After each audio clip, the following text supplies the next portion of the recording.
Jungle. Students, I hope all of you are good and safe at your home. Today we will start the next topic, that is hydrides and properties of hydrogen halide. Bismillahirrahmanirrahim. Let's start our topic. तो सबसे पहले हम आज जो है वो hydrides के बारे में डिस्कस करेंगे. जो हाइड्रोजन है वो डिफरेंट एलिमेंट्स के साथ जो कंबाइन करता है उसे हम उसके हाइड्राइड्स बोलते हैं. अब हाइड्राइड्स पहले इसकी डेफिनेशन क्लियर करते हैं कि क्या होता है. Hydrides are the binary compound of hydrogen with other elements. यानी कि हाइड्रोजन जो है वो डिफरेंट एलिमेंट्स के साथ जब कंबाइन करता है तो जो कंपाउंड्स बनेंगे उनको हम हाइड्राइड्स कहेंगे. इसी तरह हैलोजेंस भी हाइड्रोजन के साथ रिएक्ट करके हाइड्राइड्स बनाते हैं. लेकिन अगर हम हाइड्रोजन और फ्लोरीन का रिएक्शन देखें तो ये बहुत ज़्यादा फास्ट होता है और एक्सप्लोसिव होता है. यानी कि HF, अगर हम H2 और F2 से हम HF बनाते हैं तो ये हाईली एक्सप्लोसिव रिएक्शन होता है. लेकिन अगर हम क्लोरीन का रिएक्शन करवाते हैं तो आपको ये रिएक्शन सनलाइट में करवाना पड़ता है. यानी कि हाइड्रोजन और फ्लोरीन को मिक्स किया जाता है, सनलाइट में आप ये रिएक्शन करवा सकते हैं. विदाउट एनी हीट और कैटलिस्ट आप इस रिएक्शन को कैटलाइज करवा सकते हैं. इसी तरह ब्रोमीन और आयोडीन जो है ये हाई टेम्परेचर के ऊपर जो है वो रिएक्ट करते हैं हाइड्रोजन के साथ और हाइड्रोजन ब्रोमाइड और हाइड्रोजन आयोडाइड देते हैं. लेकिन आयोडीन जब हम इसका रिएक्शन करवाते हैं तो आयोडीन जो है क्योंकि उसका साइज़ बहुत बड़ा होता है, साइज़ बड़ा होने की वजह से आयोडीन जो है ये रिएक्शन बहुत स्लो देता है और ये रिएक्शन भी रिवर्सिबल होता है, जिसकी वजह से हम इस रिएक्शन को अफोर्ड नहीं कर पाते. तो इस मेथड को हम डायरेक्ट कॉम्बिनेशन, जिसमें हम हाइड्रोजन को हैलोजेंस के साथ डायरेक्टली रिएक्ट करवाते हैं, उससे हम जो प्रेफर करते हैं वो रिएक्शन है हाइड्रोजन क्लोराइड का और हाइड्रोजन ब्रोमाइड का. क्योंकि हाइड्रोजन फ्लोराइड एक्सप्लोसिव है, धमाका हो जाएगा, हम इस रिएक्शन को प्रेफर नहीं कर सकते. और अगर हम हाइड्रोजन आयोडाइड की बात करते हैं तो वो बहुत स्लो है, रिवर्सिबल है, यील्ड हमें इतनी ज़्यादा नहीं मिलती तो भी हम उसको प्रेफर नहीं करते. लेकिन अगर हम इसको ऑब्टेन करना चाहते हैं तो फिर हम उनको सल्फ्यूरिक एसिड के साथ जो है वो रिएक्शन के थ्रू प्रिपेयर कर सकते हैं.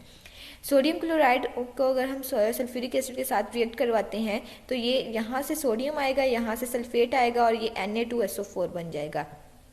यहाँ से हाइड्रोजन और यहाँ से क्लोरीन HCl बना देंगे. सेम इसी तरह NaBr और H2SO4 जो है वो रिएक्ट करेगा तो Na2SO4 और यहाँ से Br2SO2 और H2O बन जाएगा. तो इस तरह से ये हम इनसे जो है वो हैलोजेंस को एक्सट्रैक्ट जो है हाइड्राइड्स जो है उसको प्रिपेयर कर सकते हैं. नेक्स्ट जो है यहाँ पे ये बहुत इंपॉर्टेंट टॉपिक है. आज मैं इस वीडियो में आपके साथ जो है इस चैप्टर के इंपॉर्टेंट क्वेश्चंस भी डिस्कस करूँगी जो इस टॉपिक से रिलेटेड है, ताकि आप बहुत अच्छी प्रिपरेशन कर सकें, आपको डिफ़िकल्टी ना हो. क्योंकि ये चैप्टर्स थोड़े से क्रैमिंग बेस्ड होते हैं, जिसकी वजह से इन्हें प्रिपेयर करना थोड़ा सा डिफ़िकल्ट होता है.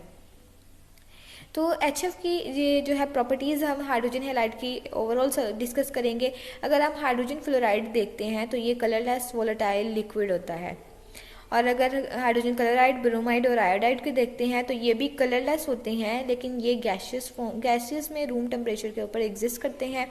लेकिन HF जो है वो लिक्विड फॉर्म में एग्जिस्ट करता है और ये हाईली इरिटेटिंग होता है. यानी कि इतनी इसकी जो चुभने वाली स्मेल होती है कि नाक में जब जाती है तो आपको इरिटेशन स्टार्ट हो जाती है. इसके बाद है जो HF है, तो अगर आप कुछ ग्लास के बोतल में उसको स्टोर करते हैं तो वो बेचारी बोतल के अंदर सुराख हो जाएंगे, ये सारा उसमें से गिर जाएगा क्योंकि ये ग्लास के साथ रिएक्ट कर जाता है. ऐसा ही O2 जो है HF के साथ रिएक्ट कर जाते हैं, इसलिए हम इसको इस ग्लास के अंदर स्टोर नहीं कर सकते, बल्कि इसको स्टोर किया जाता है टेफ्लॉन के अंदर. Teflon is a polytetrafluoroethylene. थोड़ा सा लंबा नेम है, पॉलीटेट्राफ्लोरोइथाइलीन. अब ये नेम आपने जो है वो सुना होगा. टेफ्लॉन जो है वो देखा होगा, सुना नहीं होगा. ठीक है, तो ये आप अपने डेली लाइफ में नॉन स्टिक पैन्स यूज़ करते हैं तो उसके ऊपर जो कोटिंग की जाती है that one is the Teflon. तो टेफ्लॉन जो है ये ब्रांड नेम है केमिकल कोटिंग का, जो कि पॉलीटेट्राफ्लोरोइथाइलीन है. और नेक्स्ट यहाँ पे देखें आप कि ये पैन में जो कोटिंग की गई हुई है नॉन स्टिक पैन्स में, इसको हम बोलते हैं टेफ्लॉन. नेक्स्ट जो है वो इसके अंदर हम इसको स्टोर कर लेंगे. अगर ये हमने इसको सॉलिड फॉर्म में कन्वर्ट किया है तो फिर ये टेफ्लॉन के अंदर भी हम इसे स्टोर नहीं कर सकते. इफ़ एब्सोल्युटली ड्राई है तो फिर हम इसे कॉपर या स्टेनलेस स्टील वेसल्स, आपको पता होंगे आपके घर में भी अवेलेबल होती हैं, वैक्यूम के अंदर इसे हम स्टोर करते हैं. HF जो होता है इसके अंदर हाइड्रोजन बॉन्डिंग होती है. ये हमने फर्स्ट ईयर में भी डिस्कस किया था कि HF जो है वो हाइड्रोजन बॉन्डिंग देता है. यहाँ पे देखें हाइड्रोजन बॉन्डिंग के लिए एक कंडीशन होती हैं कि आपके पास partial positive charge hydrogen atom जो कि होना चाहिए एक पार्शियल नेगेटिव फ्लोरीन के इलेक्ट्रोनेगेटिव एटम के साथ, जो कि फ्लोरीन भी हो सकता है, ऑक्सीजन भी, नाइट्रोजन भी, कुछ भी कंसीडर कर सकते हैं। तो इसमें देखें कि ये नेगेटिव और पॉजिटिव आ गया, ये क्या करेंगे हाइड्रोजन बॉन्डिंग, और हाइड्रोजन बॉन्डिंग से ये 3 डायमेंशनल नेटवर्क देते हैं। हाइड्रोजन बॉन्डिंग HF के अंदर जो है वो ज़्यादा पाई जाती है, क्लोरीन के अंदर कम होती है, क्योंकि उसकी इलेक्ट्रोनेगेटिविटी फ्लोरीन से कंपैरेटिवली कम होती है, जिसकी वजह से इनके अंदर हाइड्रोजन बॉन्डिंग कम है। हाइड्रोजन बॉन्डिंग की वजह से ये चेन बनाते हैं। और अगर हम इसका देखें तो ये साइक्लिक हेक्सामर भी देता है, जिसे हम HF6 कहते हैं। चेन पॉलीमर्स जो है वो किसी किसी के अंदर एग्जिस्ट करते हैं, जैसे HF की जो है वो चेन भी होती है, रिंग भी होती हैं, वेरियस साइज में होती हैं, वेरियस फेज में ये एग्जिस्ट करते हैं। तो ये नेक्स्ट हमारे पास इसकी melting points, boiling point, heat of fusion and heat of vaporisation. Heat of fusion क्या होता है? फ्यूजन बेसिकली आपने सॉलिड को लिक्विड में कन्वर्ट करना होता है विदाउट चेंज इन टेम्परेचर।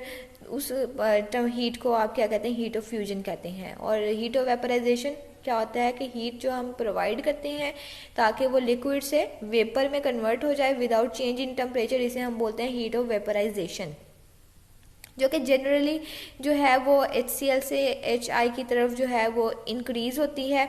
अब ये इंक्रीज क्यों होती है? क्योंकि इनके अंदर फोर्स ऑफ अट्रैक्शंस जो हैं वो इंक्रीज होती जाती हैं। इंक्रीज होने की वजह से इनके अंदर ये सारे मेल्टिंग पॉइंट, बॉइलिंग पॉइंट ज़्यादा होते जाते हैं, क्योंकि हाइड्रोजन आयोडाइड के अंदर स्ट्रॉन्ग वन डर वाल फोर्स ऑफ अट्रैक्शन होती है, इसलिए इनके अंदर ये इनकी वैल्यूज़ भी ज़्यादा होती हैं। HF अगर हम देखा जाए तो इसके अंदर हाइड्रोजन बॉन्डिंग होती है, लेकिन अगर हम क्लोरीन, ब्रोमीन और आयोडीन को देखते हैं तो इसकी वोलेटिलिटी से हमें ये अंदाज़ा होता है कि ये लेस वोलेटाइल है, क्योंकि जो हमारे पास क्लोरीन, ब्रोमीन, हमने अभी स्टडी किया कि जो हाइड्रोजन क्लोराइड, ब्रोमाइड और आयोडाइड हैं गैसियस फॉर्म में एग्जिस्ट करते हैं, और अगर हम लिक्विफाई करना चाहें तो लिक्विफाई भी कर सकते हैं। लेकिन क्लोरीन, ब्रोमीन और आयोडीन हमें वन डर वाल फोर्स ऑफ अट्रैक्शन देता है, और लेकिन फ्लोरीन प्रेफर करता है हाइड्रोजन बॉन्डिंग देना। तो इसमें हाइड्रोजन बॉन्डिंग है और क्लोरीन, ब्रोमीन में वन डर वाल फोर्स ऑफ अट्रैक्शन है, तो इस वजह से ये फैक्टर रिफ्लेक्ट करता है। इसकी रिलेटिव वोलेटिलिटी से हम ये अंदाज़ा लगा सकते हैं कि इनके अंदर स्ट्रेंथ जो है आयोडीन के अंदर स्ट्रॉन्ग होती है। डायपोल मूवमेंट क्लोरीन से आयोडीन की तरफ डिक्रीज होता है, इसलिए इनके अंदर डायपोल इंड्यूस्ड डायपोल फोर्सेस भी हो सकती हैं। लेकिन जो हमारा आज मेन कंसर्न क्वेश्चन है ये यहाँ से आता है, वो तो जो हाइड्रोजन बॉन्डिंग है HF के अंदर स्ट्रॉन्ग होती है। स्ट्रॉन्ग होने की वजह से ये अपना हाइड्रोजन आसानी से डोनेट नहीं करता। जब ये आसानी से हाइड्रोजन डोनेट नहीं करेगा तो ये एक वीक एसिड होगा। ठीक है, ये आपने इसे अच्छे से याद करना है।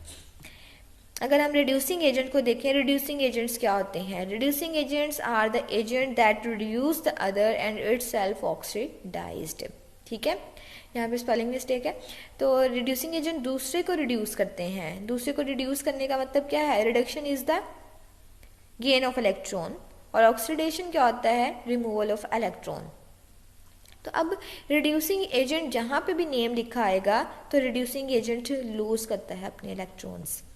तो अब आसानी से इलेक्ट्रॉन कौन लूज कर सकता है? Fluorine, iodine. अगर हम इनमें से कंपेयर करके देखते हैं तो आयोडीन का साइज जो है वो बड़ा होता है, आयोडीन लार्ज है फ्लोरीन से, तो इसलिए ये अपना इलेक्ट्रॉन आसानी से लूज कर देता है। जब ये अपना आसानी से इलेक्ट्रॉन लूज कर देता है so it is an strong reducing agent.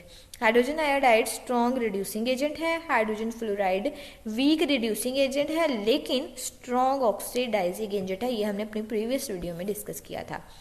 ठीक है, और इसी तरह से हमने इसका ट्रेंड राइट कर दिया। एसिडिक स्ट्रेंथ देखी जाए तो वो हाइड्रोजन आयोडाइड की सबसे ज़्यादा होती है। क्यों होती है? साइज़ बड़ा है, हाइड्रोजन जो है वो आसानी से डोनेट कर सकता है, इसलिए ये स्ट्रॉन्ग एसिड होगा। HF जो है वो वीक एसिड है। Why HF is a weak acid? That is the question.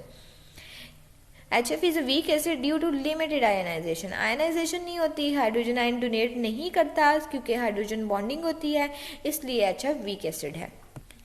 तो यहाँ से जो मोस्ट इंपॉर्टेंट क्वेश्चंस जो है वो आते हैं, why HF is a weak acid? HF weak acid क्यों है? लास्ट पे अभी हमने रीज़न डिस्कस की है, वो यहाँ पे आपने राइट करनी है। उसमें आपने हाइड्रोजन बॉन्डिंग को भी डिस्कस करना है, बुक में नहीं है। वो स्टार्टिंग पे उन्होंने मेंशन किया हुआ है, तो आपने उन दोनों फैक्टर्स को मिला के लिखना है। Right 4 properties of hydrogen halides.